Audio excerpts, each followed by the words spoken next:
There's a strange thing happening in the world right now. It's quiet, almost invisible, and most people are too distracted to notice it. But if you look closely, you'll see a pattern emerging. A pattern where ordinary people with no special background or connections, are suddenly finding themselves in a completely different financial reality. And the wild part is that it's not happening because they worked harder, or because they got lucky, or because they stumbled into some secret investment. It's happening because they understood something about AI that the rest of the world still hasn't caught on to. A couple of years ago, one of these people was just a regular guy. He lived in a small, cluttered room, the kind with peeling paint and a desk that wobbles if you breathe too hard. His laptop was old, the kind that wheezes every time you open more than 3 tabs. And like millions of others, he opened ChatGPT one night out of curiosity.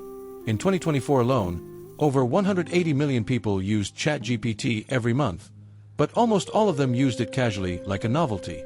He typed a few questions, got a few answers, and for a moment, it felt like magic.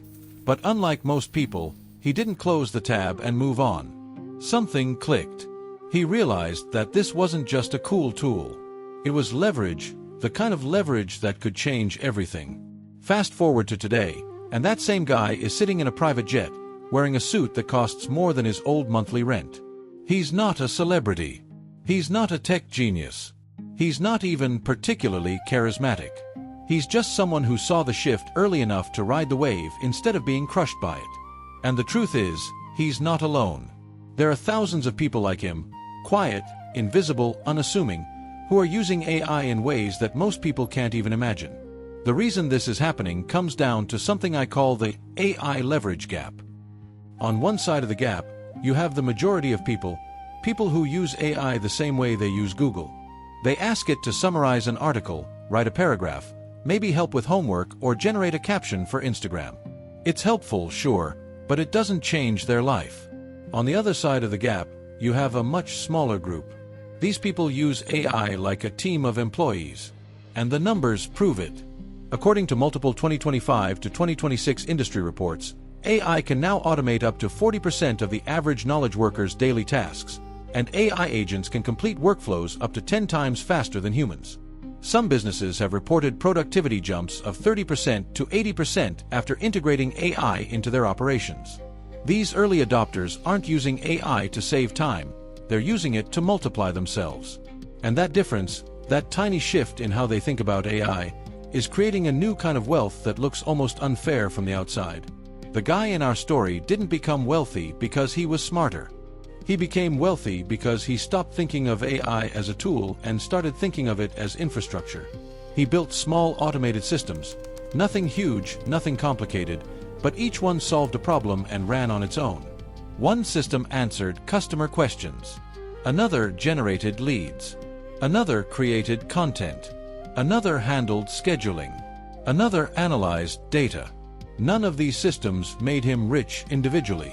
But together, they created a machine that worked around the clock, even when he didn't.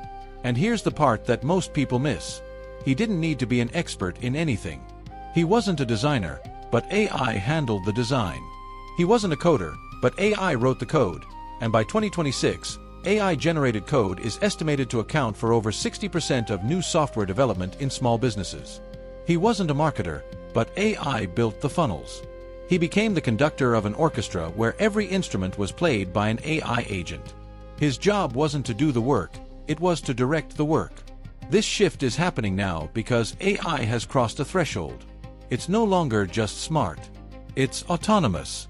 In 2026, AI agents can plan, execute, and iterate on tasks with minimal human input.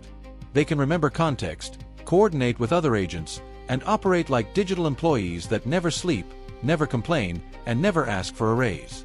And while most people are still treating AI like a fancy calculator, the early adopters are treating it like a workforce. This is why companies are restructuring. This is why productivity numbers are skyrocketing. This is why the economy feels like it's bending in strange ways. A 2025 McKinsey analysis estimated that AI could add up to $4.4 trillion to the global economy every year. And most of that value comes from automating tasks that used to require human labor. AI isn't replacing jobs, it's replacing tasks. And the people who understand how to orchestrate those tasks are the ones who are accelerating faster than anyone else. But there's a darker side to this story. We're entering a world where there will be two types of people: those who use AI casually and those who use AI as leverage.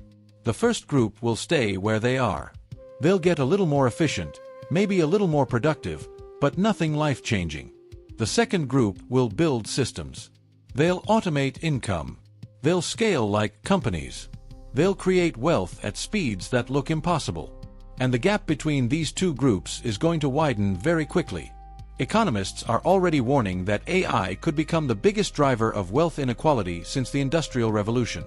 The good news is that the blueprint isn't complicated. You don't need to build a massive business. You don't need to invent anything. You don't need to be a genius. You just need to pick a problem, build one small automated system that solves it, and let AI handle the heavy lifting.